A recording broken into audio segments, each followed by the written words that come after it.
KDI가 불과 석 달 만에 올해 성장률을 1.6%로 대폭 하향했습니다. 구인 규모가 작년 대비 무려 절반 가까이 줄어들어서 IMF 외환위기 이후에 최악의 상황이라고 합니다. 내수 불황, 고환율, 트럼프발 무역 전쟁까지 경제는 침체되고 체감 물가만 급등하는 이른바 스크루플레이션이 현실화되고 있습니다. 어제 민주당은 민생 회복과 경제 성장을 위한 추경안의 주요 내용을 발표했습니다. 국민의힘 권성동 원내대표도 교섭단체 대표연설에서 추경이 필요하다고 말씀하셨습니다. 민생 경제의 어려움이 하루가 다르게 심화되고 있습니다. 우리 민주당의 추경안은 회복과 성장을 나눠서 민생 회복에 23조 5천억 원, 경제 성장 부문에 11조 2천억 원을 배정했습니다. 소비 진작, 취약계층 지원, 안전 강화, 인공지능 및 반도체 지원, 그리고 R&D 확대 등 분야별 금액에 이르기까지 세밀하게 우리의 계획을 밝혔습니다. 20일에 국정협의회 첫 회의가 열립니다. 속도가 관건입니다. 신속하게 논의해야 되겠습니다. 추경에 대해서도 역시 말로는 하자고 하는데 구체적 협의를 해보면 전혀 할 생각이 없어 보입니다. 작년 연말에 삭감한 예산안들을 복구하는 걸 조건으로 내걸기도 한다는데 작년 연말에 삭감한 예산안들이 대개 다 특경비니 특활비니 예비비니 그런 건데 예비비 늘리고 특경비 늘리고 특활비 늘리면 민생 경제 살아나고 경제가 회복이 됩니까? 그 이상한 좀 고집을 부리고 있어요. 나라 살림보다는 어떻게 하면 야당을 괴롭힐까? 대체 추경 안 하고 국민 경제 나쁘게 만들고 민생 회복 지연시키고 악화시켜서 대체 누구에게 이익이 있는 건지 도저히 납득이 안 됩니다. 정말 시쳇말로 이게 나라 망치자고 한 일 같습니다.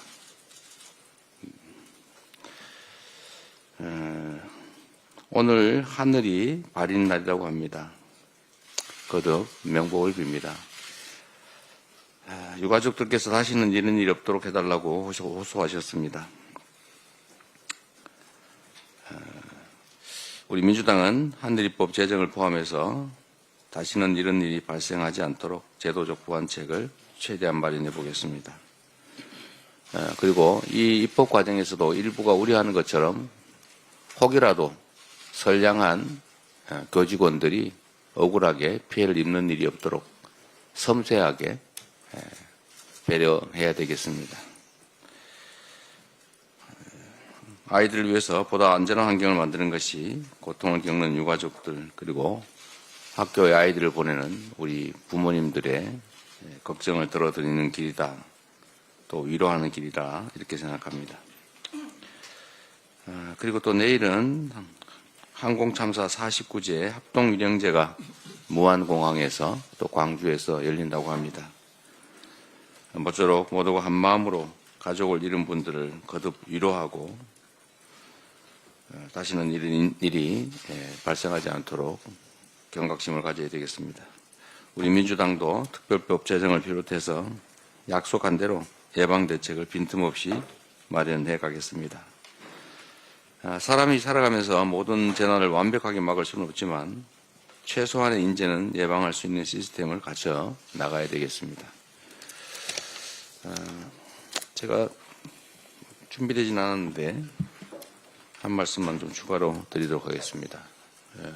어제 제가 뉴스를 보다 보니까 하도 기가 막힌 장면들이 많아서 한 말씀을 꼭 드려야 되겠습니다.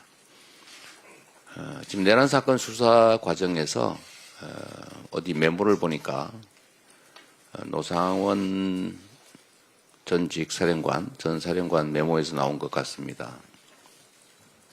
누구를 잡아다가 지오프에서 폭사를 시키자, 음식물에 독약을 타가지고 죽이자, 어디 화물선에 실어가지고 폭발물을 설치한 다음에 원격 조종으로 폭발을 시키든지 시한폭탄으로 폭발을 시켜서 바다에 빠뜨려 죽이자.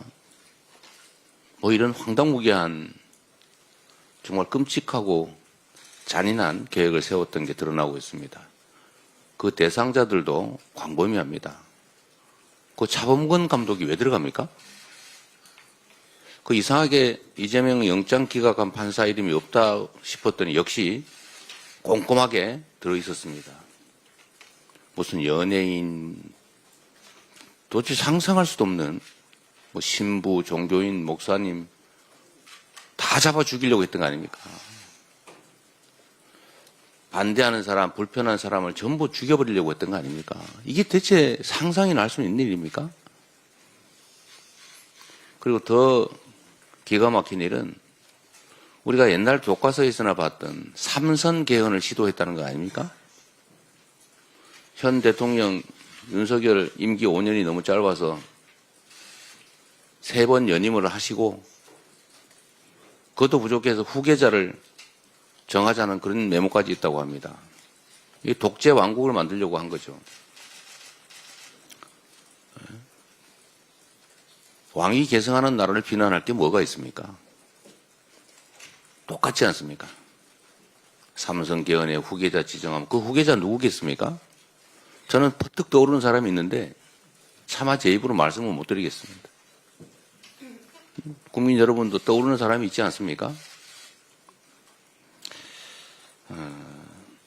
지금 이 계엄 사태에 대해서 마치 아무 일도 없었던 것처럼 누가 죽지도 않았는데 왜 이러냐, 내가 뭘 잘못했냐 이러고 있습니다.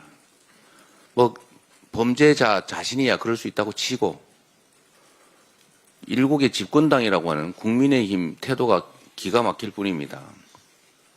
이런 중대범죄 행위를 한 윤석열 대통령을 제명하자는 안건이 당내에서 종결 처리된다는 보고가 좀 전에 있었습니다. 뭐 그럴 계획이라는 것 같아요. 제명하지 않을 뿐만 아니라 함께 가겠다는 의지를 확고히 하는 것 같습니다. 이게 정당입니까? 이게 민주공화국의 민주정당이라고 할 수 있습니까? 헌정질서를 파괴하는 이 중대범죄자를 그대로 끌어안고 동조하고 가는 당이 보수 정당 맞습니까? 이건 극우 정당도 아닙니다. 범죄 정당입니다. 국민의힘의 각성을 촉구합니다. 다음으로 박찬대 원내대표의 발언이 있겠습니다. 명태균 특검에 반대하는 자들이 범인입니다. 국민의힘 권성동 원내대표가 어제 명태균 특검법에 대해 여당의 목숨줄을 노리는 자객특검이라고 맹비난했습니다.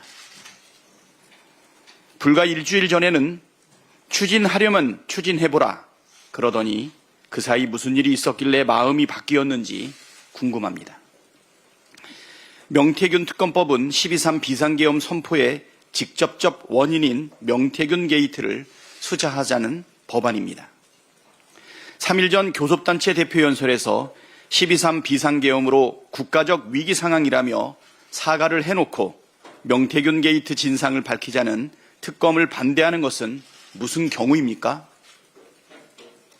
명태균 측 남상권 변호사는 명태균 특검에 반대하거나 대답 안 하고 도망가는 사람들이 있으면 그 자들이 명태균 사단이라고 설명했습니다. 이 감별법에 따르면 권성동 원내대표도 오세훈 서울시장이나 윤상현 의원 못지않게 뭔가 캥기는 게 있는 것 같습니다. 그렇지 않고서야 이렇게 결사반대할 까닭이 없습니다. 언제는 명태균을 일컬어 사기꾼이라고 비난하던 국민의힘이 명태균 특검을 하면 자신들의 목숨줄이 끊어질 거라 걱정하는 것도 이해가 되질 않습니다. 명태균이 사기꾼이고 그가 하는 말이 새빨간 거짓말이라면 오히려 철저하게 수사를 해서 억울함을 풀어야 하는 것 아닙니까? 특검을 거부하는 자가 범인이라던 국민의힘이 특검을 거부하면 국민께서는 국민의힘이 범죄 집단이구나 하고 생각할 수밖에 없습니다. 괜한 오해 만들지 말고 떳떳하게 명태균 특검법에 찬성하십시오.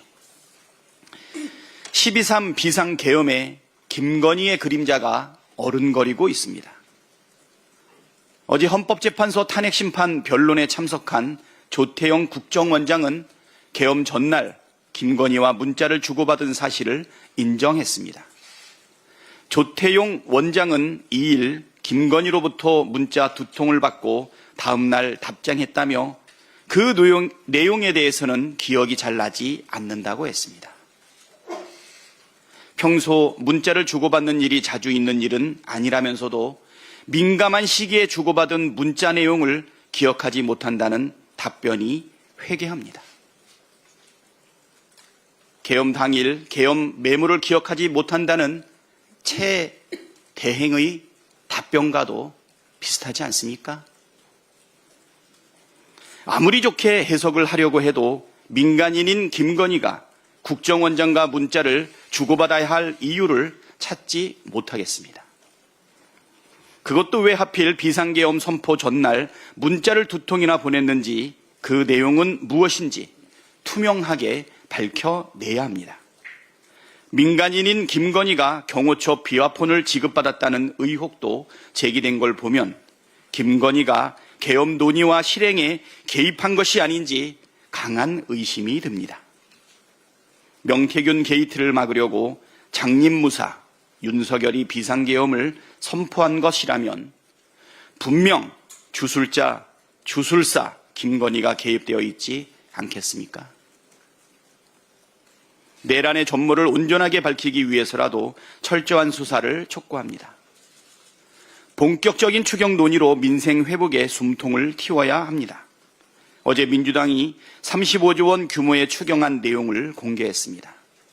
최상목 권한대행도 국회 대정부 질문에서 추경 편성 필요성을 인정한 만큼 관련 논의가 속도감 있게 진행되길 바랍니다. 가뜩이나 어려운데 12.3 비상계엄으로 꽁꽁 얼어붙은 민생 현장의 막막함을 풀고 경제 성장의 토대를 놓기 위해서라도 신속한 추경에 정부와 국민의힘이 적극 협조하기를 촉구합니다. 국민이 겪는 어려움 앞에서 정치적 유불리나 이런저런 조건 따질 때가 아니라는 점 명심하길 바랍니다. 다음으로 김민석 최고위원의 발언이 있겠습니다. 중대 결심이 뭡니까? 하야라도 한단 겁니까? 국힘의 헌재 소장 탄핵 움직임과 함께 윤석열 측이 헌재 압박에 나섰습니다. 자기들이 생각해도 파면이 임박한 모양입니다. 박근혜 탄핵 때도 대리인단 전원 사퇴 압박이 있었지만 먹히지 않았습니다. 하야를 거부하고 탄핵 심판을 선택한 것은 윤석열 자신이었습니다. 발동 요건도 절차도 포고령도 정치인 체포도 위헌 위법인 계엄 내란은 결국 파면으로 심판될 것입니다. 만에 하나 전직 예우라도 잠시 연장해 보려는 하야 꼼수는 꿈도 꾸지 마십시오. 윤석열이 대통령 업무를 계속할 수 있다는 상상이 억지 말고 가능합니까? 경제, 외교, 국격 추락의 블랙홀이 될 윤석열 복귀는 단 한 번도 국민 다수 의견이 된 적이 없고 앞으로도 그럴 겁니다. 국힘에 권합니다. 설마 전광훈을 대선 후보로 할 생각이 아니라면 솔직하게 윤석열과의 이별 준비를 하십시오. 지금은 안 그런 척하지만 어차피 100일 안에 윤석열을 부정하고 당 간판도 바꾸자고 할 것 아닙니까? 미리 잘못은 잘못이라고 하고 불복과 혼란, 폭력의 업보를 더 이상 쌓지 말기 바랍니다. 나라를 망쳤으면 회복시킬 양식은 가져야 보수 아닙니까? 내란 반성, 윤석열 파면과 정권 교체가 답입니다. 다음으로 전현희 최고위원의 발언이 있겠습니다. 대법원이 이재명 대표 암살 미수 테러범의 징역 15년을 확정했습니다. 사안의 중대성에 비해서는 형량이 미약하지만 사법부의 판결은 존중합니다. 테러는 어떠한 명분으로도 결코 정당화할 수 없는 민주주의 파괴 행위입니다. 테러 정범의 대법원 선고는 있었지만 이재명 대표 암살 미수 테러의 배후나 공범 등 전모는 윤석열 정권에 의한 고의적인 축소 은폐와 부실 수사로 여전히 오리무중입니다. 정권의 눈에 가시인 정적 제거 목적이거나 내란 속의 비호에 앞장선 극우 세력이 배후라는 의혹도 있습니다. 전대미문의 사상 초유 야당 대표 암살 시도 테러 사건의 실체적 진실이 반드시 밝혀져야 합니다. 민주당 테러대책위원장으로서 이재명 대표 테러 사건의 전모와 배후를 끝까지 밝히겠습니다. 명태균 특검은 정당의 부패한 권위주의를 청산하는 시작입니다. 명태균 한금폰에 저장된 전 현직 국회의원만 140명을 넘는다고 합니다. 국민의힘은 명태균이라는 병균에 집단으로 감염된 병동이 되었습니다. 내란 수계를 옹호하는 정당, 내란을 옹호하려는 정당은 국민의 암일 뿐입니다. 국민의힘은 극우 선동으로 연명하려 들지 말고 유일한 백신 명태균 특검을 수용하여 치료하십시오. 극우와 결별하고 병균에 감염된 고름을 도려내어 정당의 건강성을 회복하십시오. 내란 속의 윤석열의 하야설이 돌고 있습니다. 하야는 법률 용어가 아니고 자진 사퇴가 맞는 용어입니다. 윤석열 변호인도 지금처럼 탄핵 심판이 계속되면 중대한 결심을 할 수밖에 없다라고 했습니다. 자진 사퇴를 암시한 걸로 해석됩니다. 사실이라면 참으로 비루하기 짝이 없습니다. 헌재의 탄핵 인용이 가시화되니 자진 사퇴라는 꼼수로 전직 대통령의 예우를 챙기고 극우를 선동하는 정치 활동을 계속 이어나갈 심산으로 보입니다. 그러나 권한이 정지된 대통령에게는 스스로 사퇴할 권한이 없습니다. 현행법은 불법 혐의가 있는 공무원이 자진 사퇴를 통해서 퇴직 예우를 챙기려는 꼼수를 원천 차단하고 있습니다. PPT 봐주십시오. 또 국회법은 권한 행사가 정지된 탄핵 피소추인의 사직을 불허하고 있습니다. 또 국가공무원법도 파면에 해당하는 징계 의결이 요구 중인 공무원의 퇴직을 허용하지 않고 있습니다. 이러한 법령의 해석에 의하면 윤석열의 자진 사퇴는 허용되지 않아야 합니다. 그러나 설령 내란 속의 윤석열이 자진 사퇴라는 꼼수를 선택하더라도 탄핵 심판은 계속되어야 합니다. 일각에는 퇴직 공무원에 대한 재판은 소의 이익이 없기 때문에 청구는 각하되고 재판은 종결된다. 그러므로 탄핵 재판도 종결되어야 한다라는 주장이 있습니다. 그러나 헌법재판소 판례에 따르면 내란 속의 윤석열의 경우에는 소의 이익으로 인한 탄핵 재판의 종결에는 적용되지 않습니다. 판례를 한번 보시기 바랍니다. 헌법재판소 판례를 찾아보니 이런 사례가 다수 있습니다. 첫 번째로 국가보안법 사례입니다. 국가보안법에 의해서 구속기간이 연장된 사례에서 구속기간이 만료되어 심판 청구의 이익은 없어졌습니다. 그러나 헌법재판소는 이러한 경우에도 심판을 종료하지 않고 종국 결정으로 위헌 결정인 인용 결정을 내렸습니다. 그리고 또 두 번째로 헌법재판소에서는 신군부 사건 기억하시죠? 12.12 군사쿠데타 사건 그리고 5.18 민주화운동 유혈 진압 사례에 대해서 군사반란 사건에 대한 검찰이 불기소 처분을 내린 바 있습니다. 이 불기소 처분에 대해서 헌법 소원이 제기가 되었지만 이 경우에 소의 이익이 없어서 청구인 측이 심판 청구를 취하했습니다. 그러나 헌법재판소는 이 사례에서도 심판 청구 이익의 예외에 해당한다라고 본안 심사에 들어간 바 있습니다. 그때 당시에 헌법재판소의 결정 내입니다. 침해 행위가 앞으로 반복될 위험이 있거나 분쟁 해결이 헌법 질서의 수호 유지를 위해서 기묘한 사항이고 헌법적으로 그 해명이 중대한 의미를 지니고 있는 경우에는 예외적으로 심판 청구의 이익을 인정할 수 있다. 이 말은 즉 심판 청구의 이익, 소의 이익이 없어지는 사안이 발생해도 이 헌법 수호를 위해서는 헌법재판소는 예외적으로 헌법재판을 계속할 수 있다. 이런 내용입니다. 따라서 권한이 정지된 대통령에게는 사퇴할 근한이 없습니다. 그럼에도 불구하고 내란숙의 윤석열이 탄핵으로 파면되기 전에 사퇴라는 꼼수를 부린다 하더라도 헌법재판소 판례에 따라서 탄핵 재판은 계속될 수 있습니다. 내란숙에는 반드시 헌법의 이름으로 파면되어야 합니다. 이상입니다. 다음으로 한준호 최고위원의 발언이 있겠습니다. 네, 저도 준비된 발언은 아닌데 13일 한 언론이 입수한 노상원의 수첩 내용은 그야말로 데스 노트였습니다. 그 내용 중 중앙 수거 완료 뒤 한 달 내 지방도 수집 대상 수거, 즉 체포를 전국적으로 확대하겠다는 구상인데 특히 지방 수거팀을 운영한다는 계획도 적시를 하고 있습니다. 그리고 군수 이상 지자체장을 선거가 아닌 임명하는 등 지방선거도 무력화하는 정황도 담겨 있습니다. 이 수첩은 그야말로 독재로 가는 길에 설계도였던 것입니다. 그 수첩에 나온 명단 속 몇 분하고 통화를 해봤습니다. 그랬더니 정말 다들 당황해 하시더군요.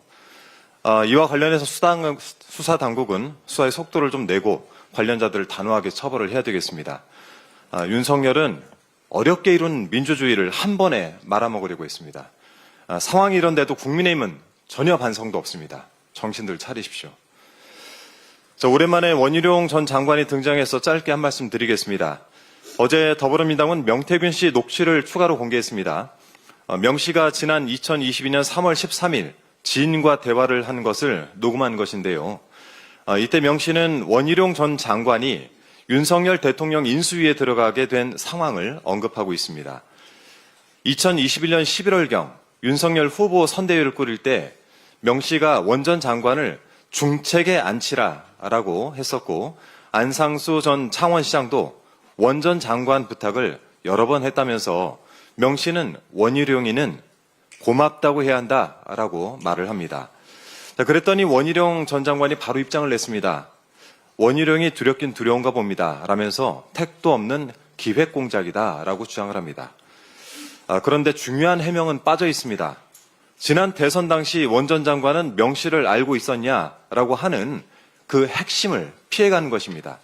정말 택도 없는 변명이 원희룡스럽습니다. 지난 11월 1일입니다. 국회 운영위원회 국정감사 당시에 강휘정 위원이 증인 강혜경 씨에게 원 전 장관과 명 씨 사이를 물었습니다. 그랬더니 강 씨는 제주도지사 때부터 자주 연락을 하고 소통을 했던 것으로 안다라고 증언을 한 바가 있습니다. 그랬더니 원 전 장관이 발끈하며 엄정 대응 입장을 밝히고 지난 전당대회 때 인사한 것이 2년의 전부다라고 주장을 했습니다. 뭐가 맞는 겁니까? 원희룡 전 장관은 명 씨와 언제부터 알게 된 것인지부터 밝혀야 됩니다. 그래야 창원 국가산단 지정을 둘러싼 의혹도 해소가 되지 않겠습니까? 참고로 하필이면 원 전 장관이 그 당시 국토부 장관이었습니다. 이 사안이 원 전 장관 주장대로 기획공작인지의 여부는 명태균 특검으로 규명을 할 수 있을 것 같습니다. 자신 있다면 이참에 함께 진실을 확인해 보는 것도 좋을 것 같습니다. 개는 겁이 날 때 가장 크게 짖습니다. 이상입니다. 다음으로 김병주 최고위원의 발언이 있겠습니다. 네, 판도라의 상자가 열렸습니다. 노상원의 수첩 내용이 드러났습니다. 언론 보도에 따르면은 노상원의 수거 대상은 500여 명에 이릅니다. 문재인 전 대통령, 유시민 작가, 이준석 의원 등 정치권 인사에다가 박정훈 전 해병대 수사단장, 이재명 대표에 대한 구속영장을 기각했던 현직 부장판사도 포함됐습니다. 천주교 이외에도 불교와 개신교 등 종교인들, 김재동 씨 등 연예인과 축구선수 출신 차범근 씨까지 명단에 있었습니다. 더욱 충격적인 것은 이들에 대한 실행 계획입니다. 무인도나 북한 접경 지역에 수용한 뒤 자체 사고 처리한다. 사살, 폭파, 침몰, 격침, 화재, 수류탄 등이란 내용도 담겼다고 합니다. 게다가 수거 후에는 북에서 조치한다라는 표현도 있습니다. 북한과 비공식 접촉, 무엇을 내줄 것인지 등 북한을 끌어들일 계획까지 세웠던 흔적도 확인됐습니다. 내란 이후에 장기 집권을 꿈꾼 계획도 있습니다. 삼성 개업이 언급됩니다. 독재자의 길, 장기 집권의 길을 가겠다는 것입니다. 경악을 금치 못할 정도입니다. 충격과 공포 그 자체입니다. 이런 구체적인 계획까지 드러났는데 체포 지시가 없었다는 내란 수계의 주장을 누가 믿겠습니까? 윤석열은 하루빨리 석고대죄하고 스스로 탄핵의 문을 열기 바랍니다. 국회 내부로 진입해 의원을 끌어내라, 이런 취지의 지시를 받았다. 조성현 수방사 제1경비단장이 어제 헌법재판소에서 한 말입니다. 12.3 비상계엄 당시 이진우 전 수방사령관으로부터 이 같은 지시를 받았다는 겁니다. 국회의원을 끄집어내라는 지시가 있었다는 곽종근 전 특수전 사령관의 발언이 명백한 사실이라는 것을 거듭 확인할 수 있는 대목입니다. 그런데도 내란 세력들은 여전히 곽종근이 민주당에 회유당했다고 주장합니다. 윤석열이 내란과 탄핵 공장이란 지령을 내리니까 그대로 답습하고 있습니다. 부끄럽지 않습니까? 지겹지도 않습니까? 이와 관련한 곽종근 육성을 잠깐 들어보겠습니다. 당사자인 곽 전 사령관이 변호인과 옥중 통화에서 회유서를 정면 반박했습니다. 대통령 지시를 양심대로 증언했다는 겁니다. 대통령 얘기하신 부분들 다 팩트 얘기대로 얘기했고, 박병지 의원이 박병지 부총장이 됐든 나는 이거는 내 양심에 따라 내가 스스로 판단해서 내가 얘기한 것이고. 네. 곽종근은 양심에 따라 진실을 얘기했다고 거듭 얘기를 하고 있습니다. 국민의힘은 이런 상황에서도 곽종근 회유서를 계속 얘기할 겁니까? 터무니없는 주장, 더 이상 누가 믿겠습니까? 국민의힘은 제발 일부 극우 세력과 또 내란 세력과 결별을 하십시오. 그런데도 불구하고 지금 계속 한 몸으로 행동하고 있습니다. 정신 바로 차리십시오. 이상입니다. 다음으로 이현주 최고위원의 발언이 있겠습니다.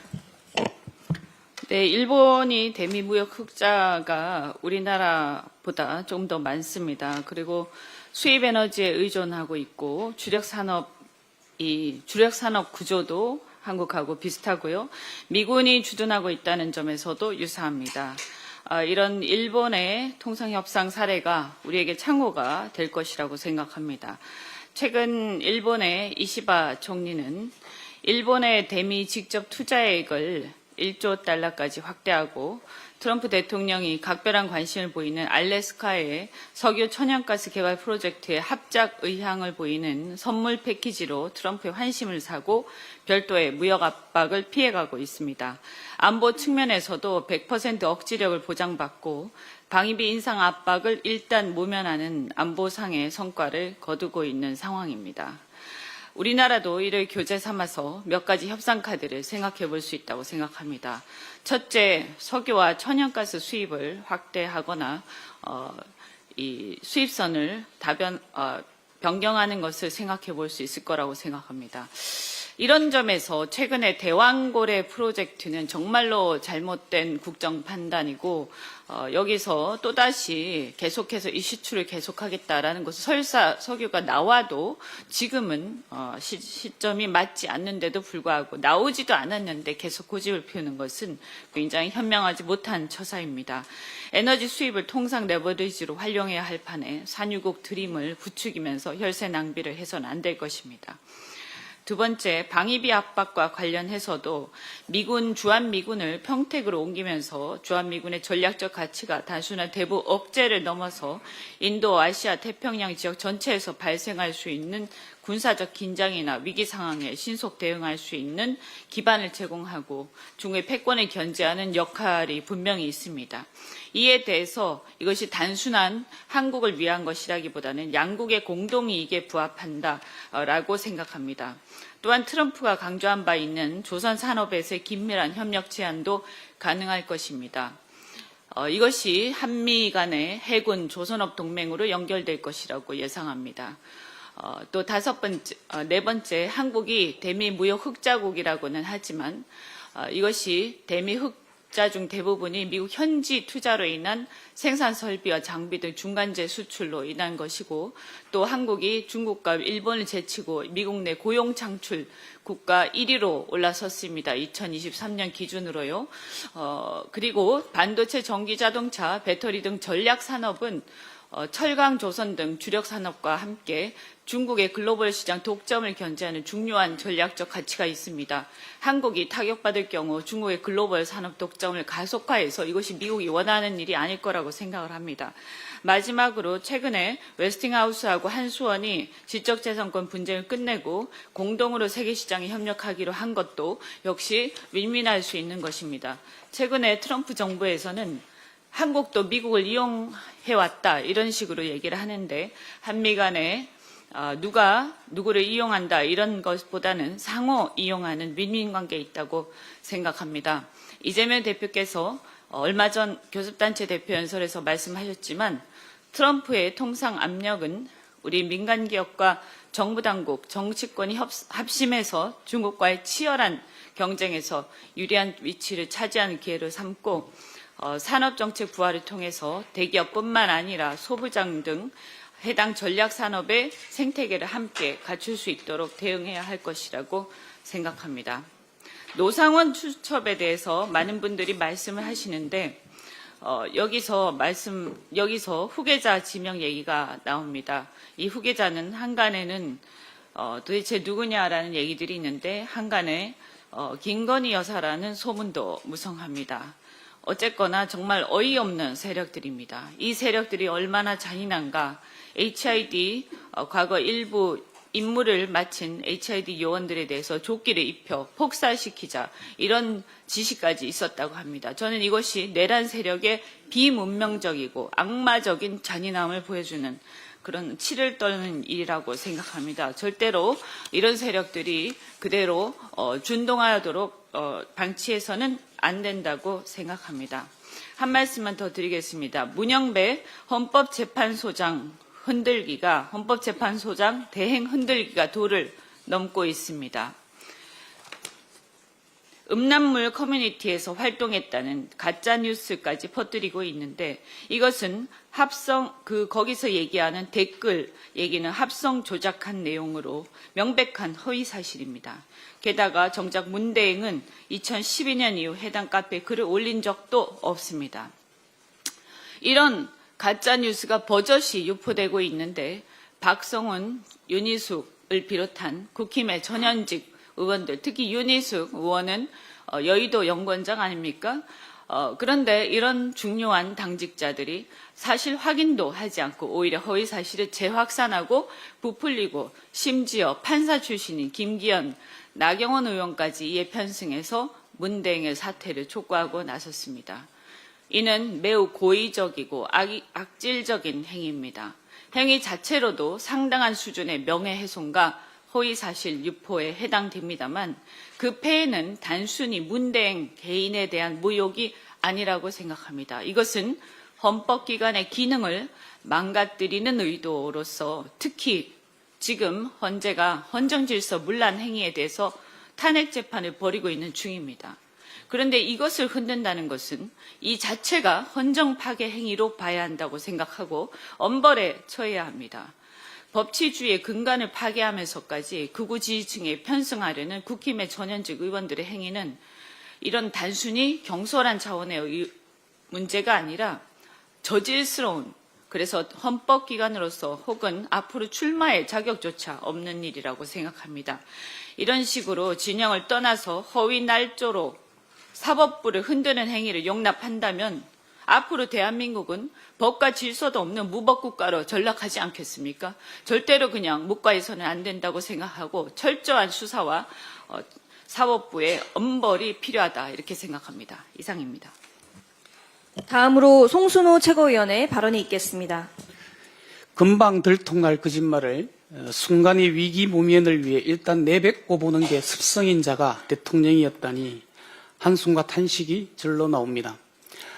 인원이란 말을 써본 적이 없다고 우기더니 1분도 못 참고 인원이란 말을 연거푸 4번이나 사용하고 국회와 선관위에 경운군을 투입해 놓고도 호수에 달그림자 타령을 하고 체포의 채자도 꺼내지 않았다며 멧돼지 뒷다리 잡는 소리를 하는 자가 대통령 윤석열입니다. 윤석열은 계엄 당시 홍장원 전 국정원 1차장에게 전화한 이유를 두고도 또 거짓말을 했습니다. 헌법재판소에서 조태용 국가정보원장이 미국 출장으로 부재 중이라고 인지해 홍 차장에게 전화를 했다고 했습니다.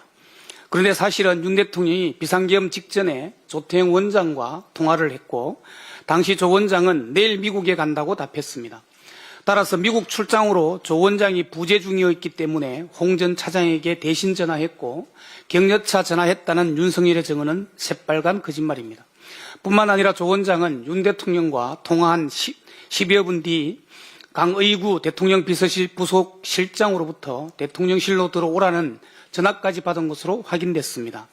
거짓말에도 최소한의 성의가 있어야 합니다. 윤석열의 거짓말 더 씌우기 행태를 보고 있노라면 그가 리플리 증후군을 앓고 있는 건가 하는 의심이 듭니다. 리플리 증후군은 자신이 건설한 허구의 세계를 진실이라 믿으면서 거짓말과 행동을 반복하는 반사회적 인격 장애입니다. 이탈리아 로마에 가면 진실의 입이라는 커다란 얼굴 조각이 있습니다. 영화 로마의 휴일에 소개되어 일반에게 널리 알려진 이 조각은 벌어진 입에 손을 여었을 때 진실이 아니면 손가락이 잘린다는 전설이 전해지고 있습니다. 진실의 입은 윤석열의 거짓말에 어떤 반응을 할지 궁금합니다. 그런데 진실의 입에 자신의 손 대신 남의 손을 빌리거나 손을 엿지 않고도 여어봤는데 아무 이상이 없다고 우길 것을 불을 보듯 뻔합니다. 윤석열의 지금 정신 상태로 행위로 봐서는 진실의 입은 무용지물이 될 것 같습니다. 그러나 우리 국민들이 윤석열 대통령의 거짓말을 하나하나 기억하고 기록으로 남아 있습니다. 거짓은 참을 이길 수 없습니다. 리플리 정국은 거짓말 대통령에게 더 낭비할 시간이 없습니다. 하루빨리 민생경제를 살리고 무너진 민주주의를 바로 세우는 일이 시급합니다. 윤석열 파면이 답입니다. 윤석열의 신속한 탄핵을 촉구합니다. 이상입니다. 마지막으로 홍성국 최고위원의 발언이 있겠습니다. 은행의 카드 대출 연체율이 20년 전인 2005년 카드 사태 이후 처음으로 3.4%를 넘겼습니다. 지역 신용보증재단의 일반보증 대위 변제액은 40%나 늘어나서 지난해 빚을 대신 갚아준 대위 변제가 2조 4천억 원에 이르고 있습니다. 사회에 아직 제대로 정착하지 못한 20대의 개인 워크아웃은 4년째 2배로 늘어났습니다. 워크아웃 신청자의 28%는 손자 세대인 20대와 조부모 세대인 60대가 차지했습니다. 그러니까 할아버지와 손자가 동시에 워크아웃에 들어가고 있는 비중이 매우 높다라는 얘기죠. 더군다나 3군데 이상 금융기관에 대출이 있는 다중채무자는 금액으로는 700조 원 이상, 인원은 170만 명대를 꾸준히 유지하고 있습니다. 이런 보도가 꾸준히 나오고 있습니다. 그러나 여기서 주의해서 보셔야 될 것은 지금 나오는 통계는 내란 사태 반영이 미흡한 지난해 연말 기준 통계가 대부분입니다. 시간이 지나면 더 나쁜 통계가 쏟아질 수가 있습니다. 오늘 방금 8시에 1월 고용 동향이 최신 통계로 나왔습니다. 늘 그렇듯이 윤석열 정부 그대로 했듯이 청년 일자리 줄고 제조업 일자리 줄고 도소매 줄고 건설업 줄고 이런 상태로 2년 반 계속 유지되고 있는 게 현재 우리 경제의 상황입니다. 그래서 민주당이 추경을 제안을 한 겁니다. 그래서 민생 회복을 위해서 투입하면서 또 하나는 향후 성장 동력 확보라는 양동 작전의 정책을 마련을 했습니다. 지금 한국 경제는 내부적 요인이기 때문에 가랑비에 옷 젖듯이 서서히 나빠지고 있습니다. 우리가 아는 경제 위기는 IMF나 2008년 글로벌 금융위기나 코로나 때나 다 외부 변수에 있는 갑자기 발생한 쇼크였는데 이것은 우리 내부 문제이기 때문에 가랑비에 옷 젖듯이 서서히 나빠지고 있는 겁니다. 그래서 지금 감기가 걸려서 폐렴으로 진전이 됐다라고 생각합니다. 여기서 우리가 즉시 자금 투입을 안 하게 되면은 폐혈증으로 전환할지도 모릅니다. 그래서 우리 추경은 특별한 경제 위기가 왔을 때 하는 것이 추경입니다. 그래서 시간이 중요하고 속도전을 벌여야 합니다. 민주당은 이번 추경을 통해서 생존의 경계에 있는 민생을 챙기기 위해 노력하겠습니다. 그러나 뒤에 우리 언론인들이 좀 보도를 해주셨으면 하는 부분들은 우리가 AI와 반도체에 5조 원의 추경을 제안했고요. 그 이외에도 일자리 창업 지원, 공공주택 SOC 투자, 아리백, 기후위기 대응, 5살 어린이들 무상교육, 지방재정 보강 등 성장 동력 확보를 위해서 11.2조 원의 추경을 제안하고 있는 상태입니다. 폐렴이 악화되고 있는 한국 경제를 살리기 위해서 민주당은 추경을 포함한 모든 조치를 취하고 노력하겠습니다. 경제는 민주당입니다. 안보도 민주당입니다. 네.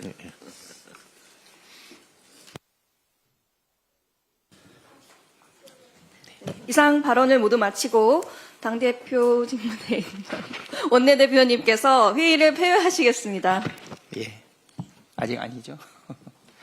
예, 제77차 최고위원회의를 마치겠습니다.